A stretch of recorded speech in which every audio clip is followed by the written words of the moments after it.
Hi, everyone. My name is Elle Travis, and I'm the Executive Director of Yes Arts in Frankfort, Kentucky. First, I want to thank Bloom Kentucky's Sprout Out for featuring us on their new blog post. Today, I'm going to be talking to you a little bit about Yes Arts and about our work within the opioid abatement funding that we just received this year. I'm going to start with our history of our organization. In February of 2015, our lead artist, Doris Thurber, who was featured here in this photograph with her daughter Maya, she lost Maya to a heroin fentanyl overdose. And Maya was 22 years old. And it was an event that rocked her family and our community. And so Doris, being a local artist, met with some of her other arts friends here in Frankfort and came up with an idea. It was just this beautiful little seed of an idea back in that time about how they could use art to kind of tackle the opioid crisis in our community. And so Doris, alongside Joanna Hay and Jennifer Zing, who are our founding artists, launched a program called Hands Healing Hearts. And it was all about celebrating recovery. And they did that by partnering with the Franklin County Drug Court and guided participants through all types of arts activities, writing, visual art, theater, and other creative processes to help give expression to their feelings on recovery in their lives with families and other types of struggles that they are going through at the time. And that program went on for a couple of years.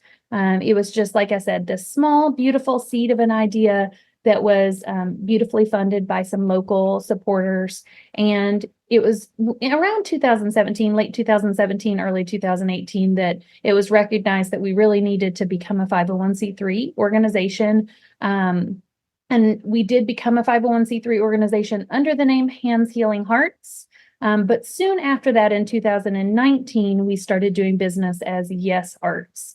Part of that was Hands Healing Hearts was a little bit tricky to say and remember. Another part of that was healing implied that we were doing therapeutic type arts, which we at that time we were not.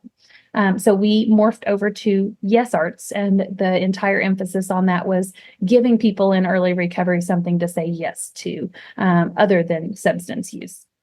So today, we are now an art center in Frankfort, in downtown. We're actually right at City Hall. We received a new facility that we leased from City Hall in 2021, and we opened our doors in May of 22 or April of 22 after a lot of rehab of the building and the space. And now we pride ourselves on being a really inclusive space where people of all ages can come and connect, make art, and heal from generational trauma. And our mission is mobilizing the power of community and the arts to disrupt the cycle of addiction. Who do we serve? So this has taken a lot of forms over the last few years. It has always stayed true to three what I call buckets, and that is recovery, youth, and community. So I'll start by talking a little bit about recovery because that was our pilot program. And today we call our recovery program Achieving Recovery Together, and we use the acronym ART. And so the ART program today is a therapeutic arts program. So we have an art therapist who is contracted with us and on our program team. And we do still run programs with the Franklin County Drug Court program, and we have now expanded to having men's and women's therapy groups that partner with that program. We have also expanded it to host a community art program, which is anyone can come who is in recovery. Currently, it's a monthly meeting. We hope to increase the number of programs we're allowed to or able to offer in the coming months and years to hopefully get it to a weekly program, weekly support group. And that community art program is facilitated by our art therapist. We also have two peer support specialists on our team. Myself, I just celebrated 10 years in recovery, and Amanda, who is one of my program coordinators, our former AmeriCorps Vista, who we just got to hire last month.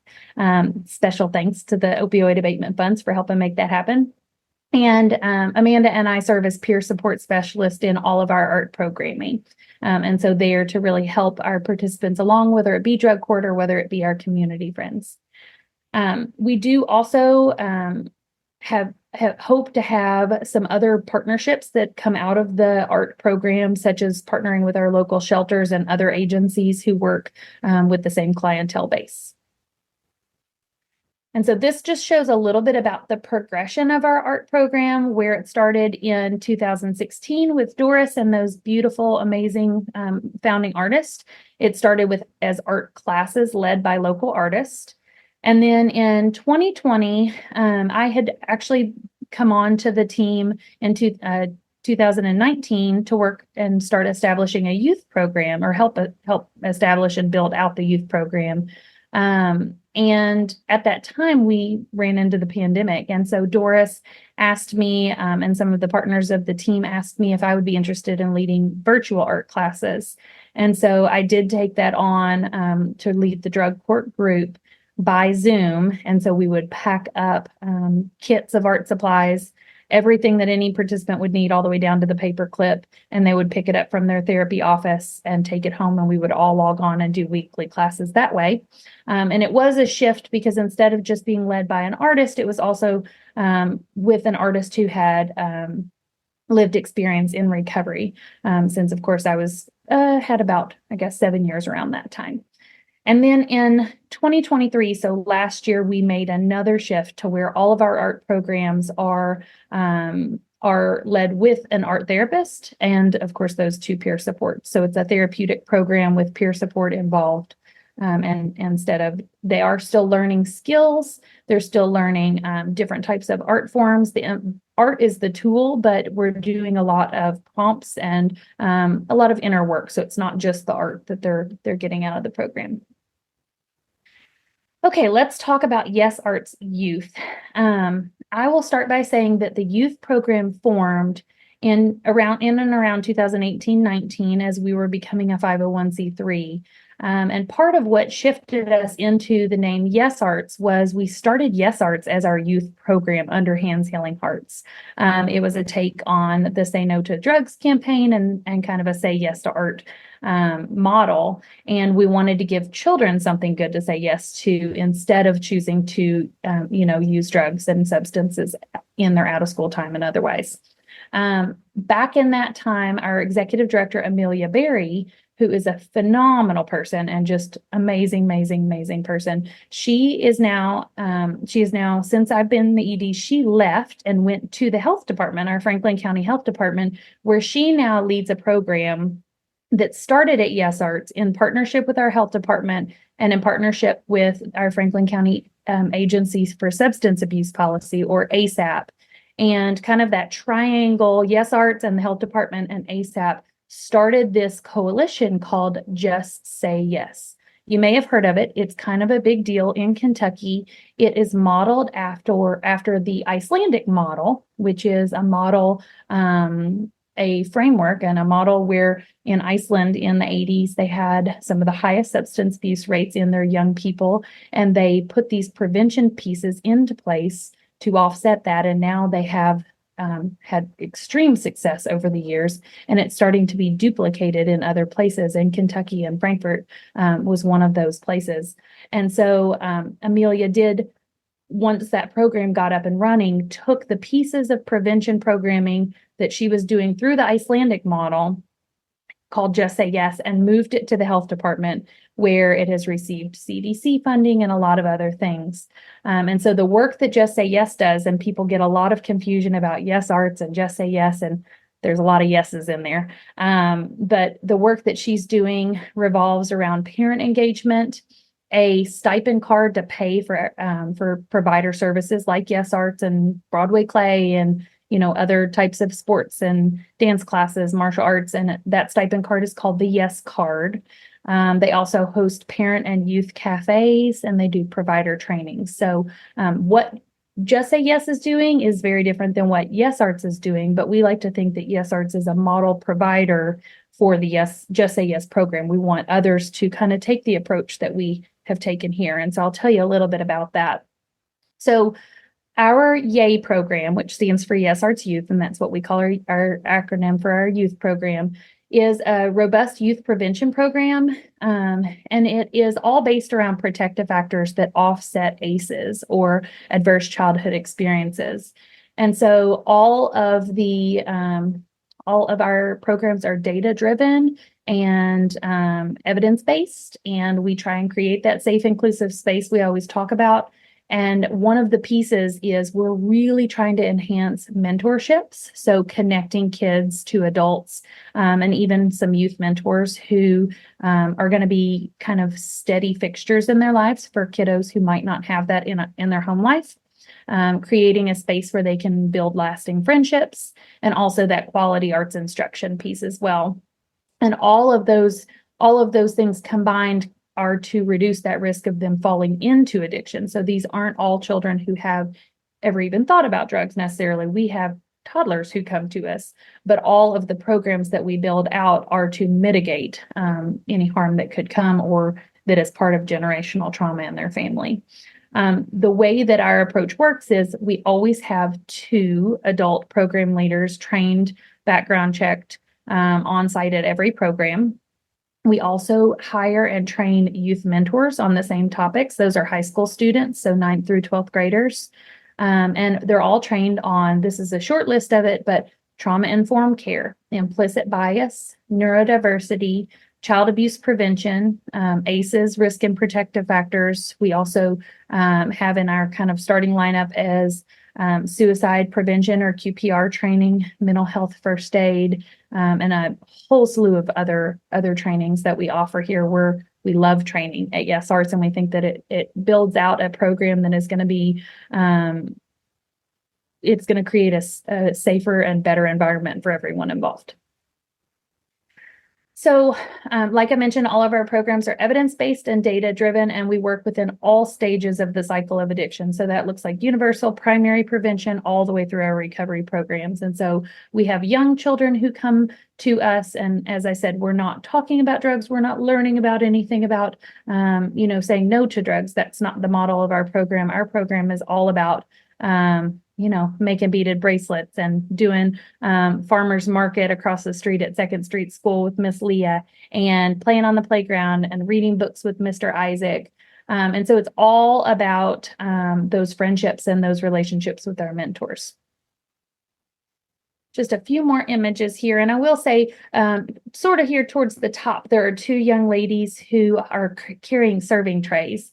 And one of the big things that Yes Arts has worked very hard to instill in our youth program is kind of a transitional mentorship approach. And so when the young children come to us, they're in our programs with their program leaders and our youth mentors, and they're enjoying that time as a kid. As they get older, children who aren't interested in enrolling in programs, such as these 2 young ladies wearing the green Yes Art shirts, they were middle school students at the time. And we have an art gallery in our facility. And we host gallery openings, receptions, where the artist brings their family and friends and other community supporters out. And so we invite middle school students who are maybe not interested in attending kid programs and are not quite old enough to be youth mentors and be paid and trained to do the work with the children. They get invited to come and learn etiquette skills and learn about how to serve our food at our gallery events.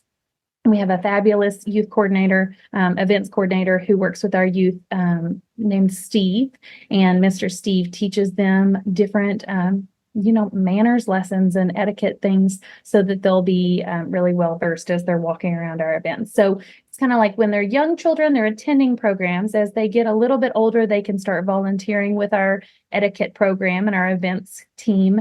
And then as they become high schoolers, if they're interested in coming back and working with the younger children, then they can be in that paid role as a youth mentor. So it's really a step up program. And I'm very excited because this summer is going to be the first summer that we have college students who were youth mentors for the last few years who are now returning from their first year of college and are going to be training as program assistants, which is a step above the high school youth mentors, but they're not yet adults to be program leaders. So it's really like working your way up through the programs. Our final bucket is community, and that comes in a lot of different forms. One of the things I talked about was our art galleries, which you can see in the lower left-hand corner there.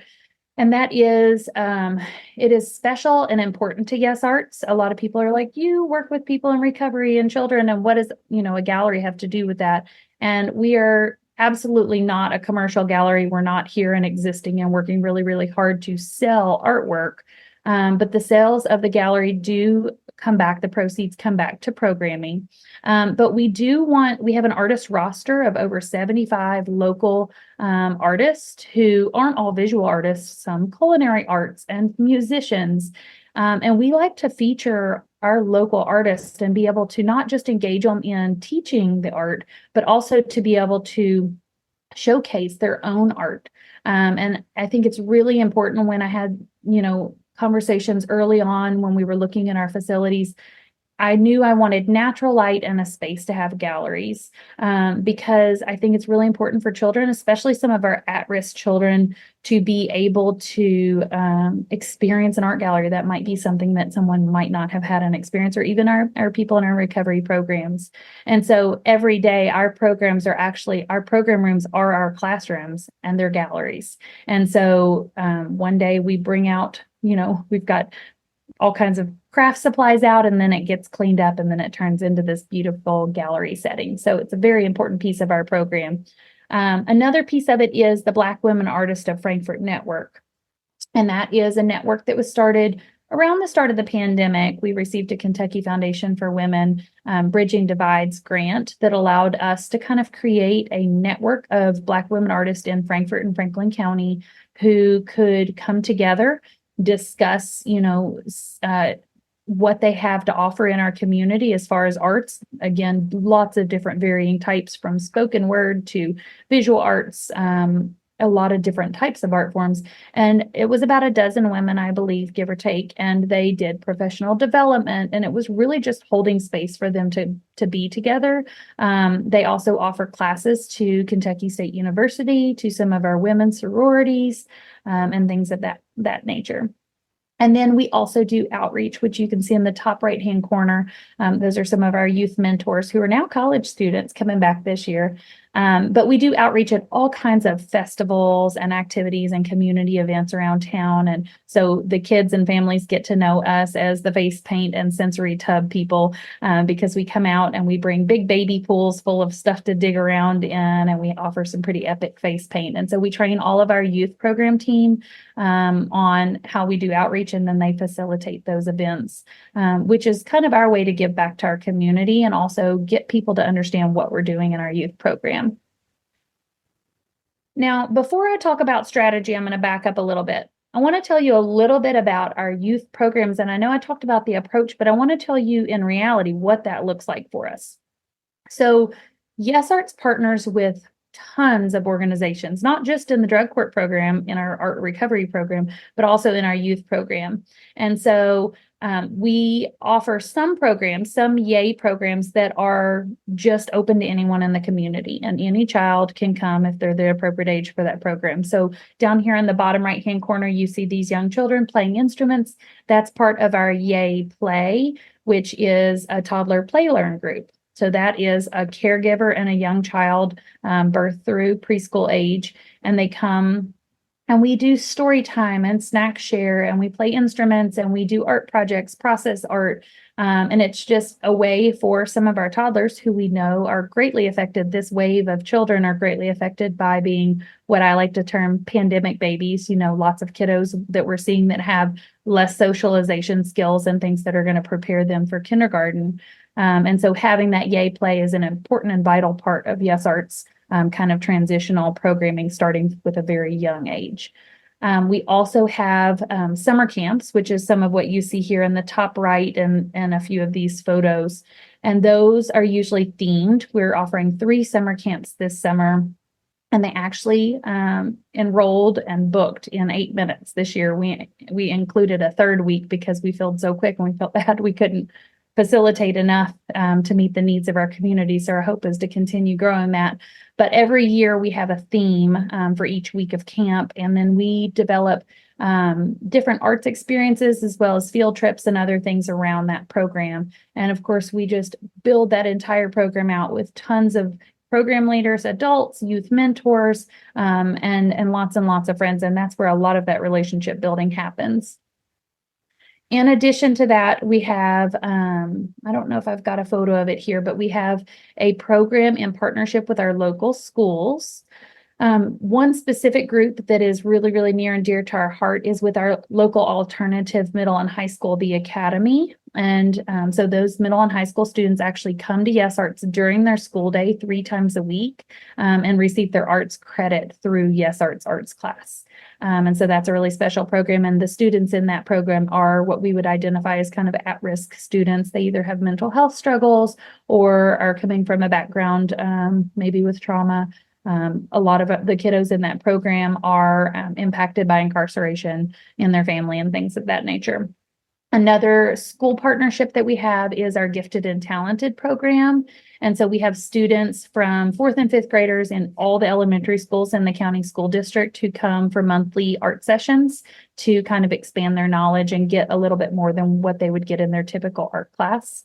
And this year we've actually expanded. We used to just do the visual arts Gifted and Talented, and this year we expanded to hosting a music Gifted and Talented group with some of our musician guest artists, as well as a leadership group where we partnered with our local Capital City Museum and Kentucky Humanities and a Smithsonian exhibit, which was a really cool project about innovation.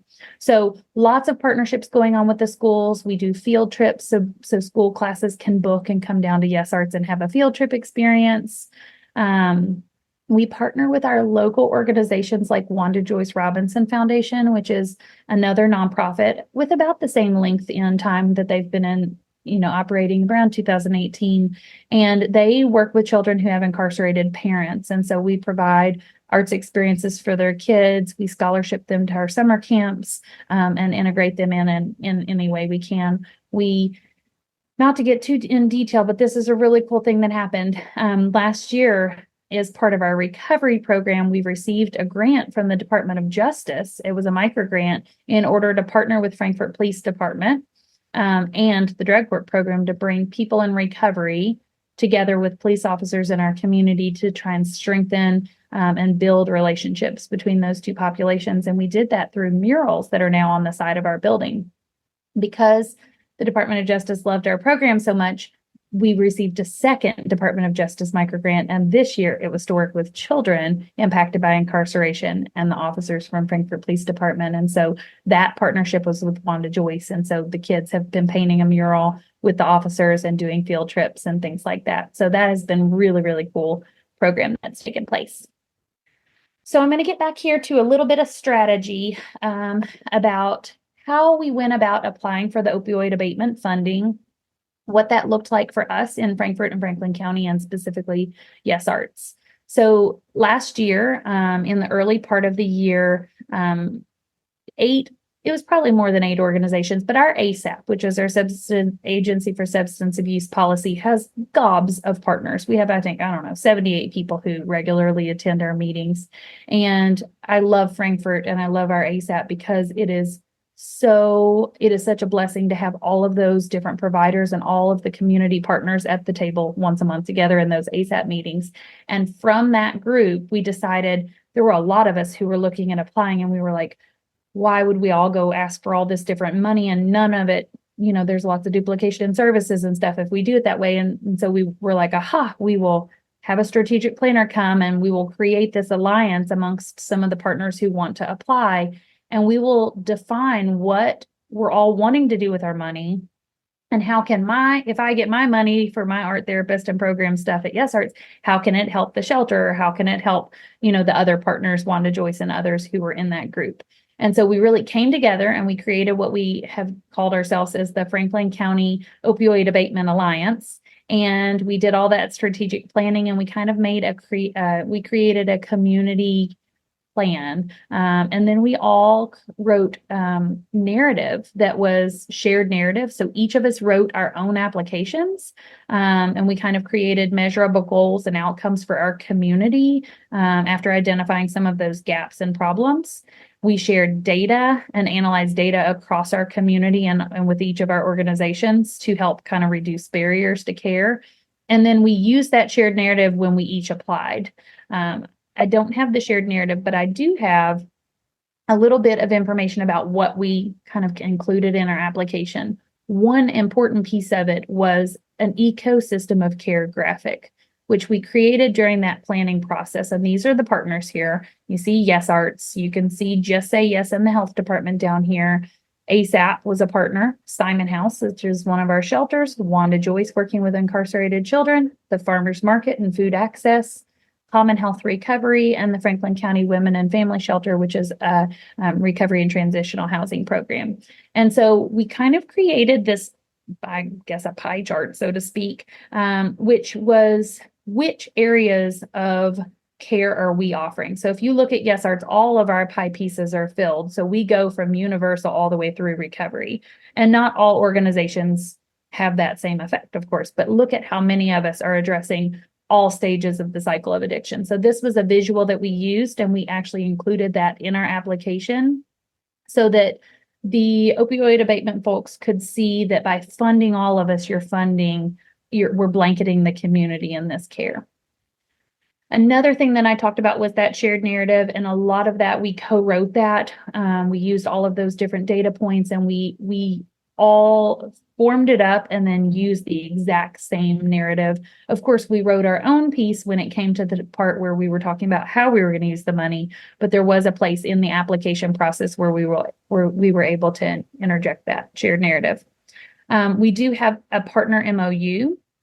And so we wrote that together to show that we were dedicated to partnering together and to overcoming any obstacles that happen. Everybody knows partnerships can be hard sometimes. And so we did address an MOU together and write it and include that in our applications.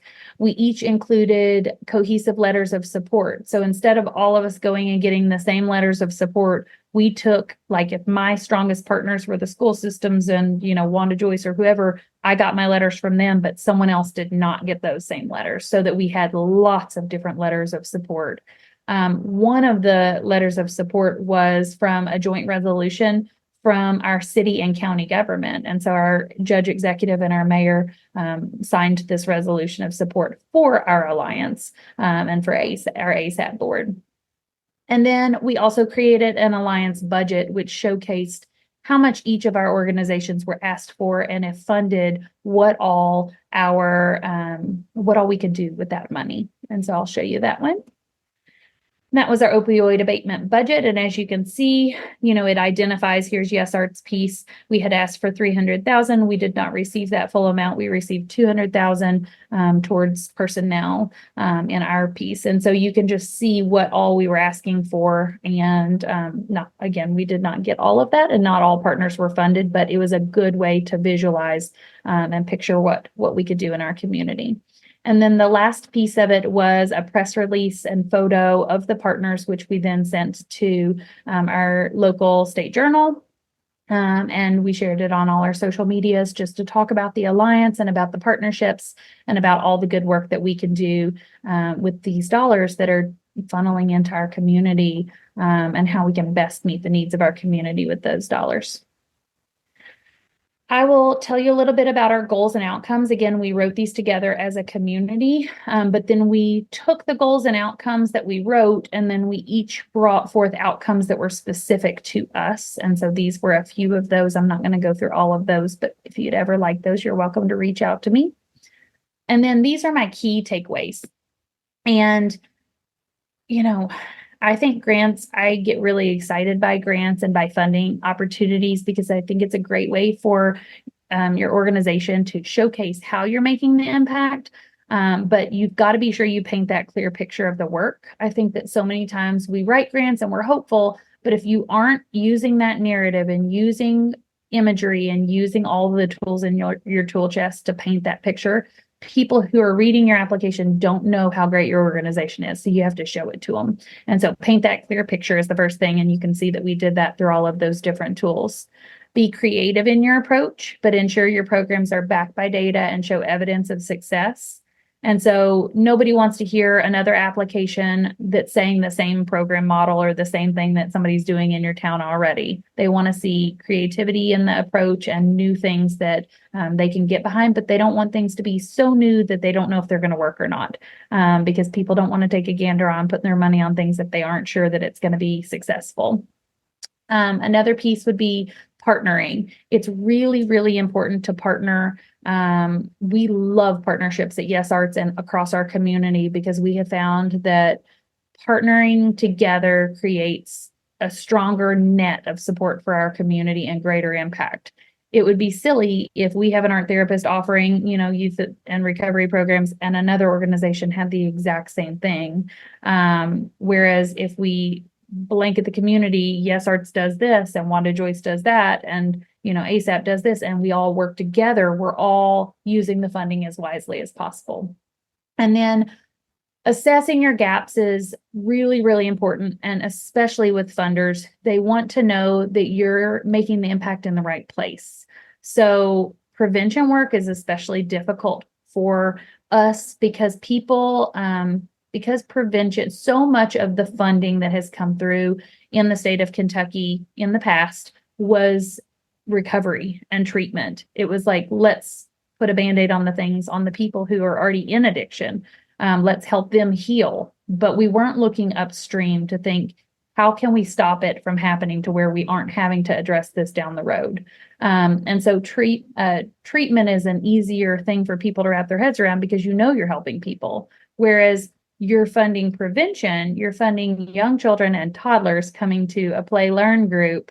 How does that have to do with opioid? Well, it does, because they are on the path to whether it's going to be, they're going to have mentors and they're going to have, strong friendships and things that keep them safe, or they could go a very different direction if there aren't stuff in our community that, basically allow those preventative measures to be in place. And so just be sure you assess the gaps in that. In our community, it might be that we have underprivileged kids and the barrier is transportation. Well, then we need to figure out what we're going to do to get kids like that to programs. Is it a bus? Is it some kind of partnership with Bluegrass Community Action Bus? What is it that we could do? And then once we identify that, write that into our grant and solve it. And the last thing is that not everyone can be funded. Even the strongest organizations, we had some friend organizations who didn't get funded this first round, but don't give up, because this money it's coming into our communities. There's lots of it, and it's important that it goes to the right people. So if you have a really cool new idea, or if you're wanting to expand services that you're already offering, just don't give up. Write that application, paint that clear picture, be creative, partner. Know that you're meeting everything with data and evidence of success and addressing all those gaps in underserved populations, and you will be good to go. I think that's all I have today. If there are ever any questions or anything that you need from me, I would be glad to share more about our approach, share more about our application process. You can feel free to reach out to me at this contact information or through Bloom Kentucky. I'm sure they can get you in touch with me. We also, of course, I couldn't help but make a plug. We also accept donations to support our programs. We also love to partner. So if there's ever anything that you're like, man, that would be a really cool partnership, please reach out. We would love to hear from you. And I think that's all I have for today. And thank you so much, Bloom Kentucky, for featuring us on this Sprout Out.